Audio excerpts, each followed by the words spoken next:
Hello, my name is Bruce Mack, and I'm a science teacher here at Iron Academy.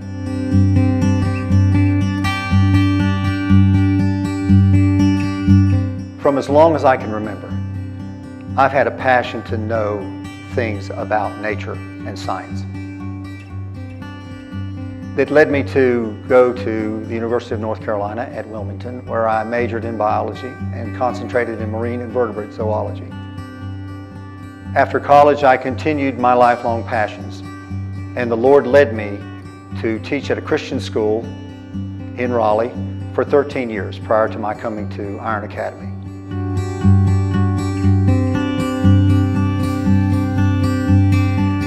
Teaching science at Iron Academy. Well, without question, I have the best job on the planet. Because not only do I get to teach something I have great passion about, but I get to teach it from a very, very unique perspective. This is God's world. It is His creation. And every bit of it exudes His presence. His fingerprints are all over everything He's made. To have an opportunity to just study that on my own is fascinating in and of itself. But being able to teach it to these young men, to make application of it in a greater sense, because these things that He has made point to His nature and His qualities, His characteristics. And to have the privilege of doing that, to watch these young minds flourish in this understanding, and then to take the steps in their own personal relationship with God, to see all of that happen, there's no better job to have.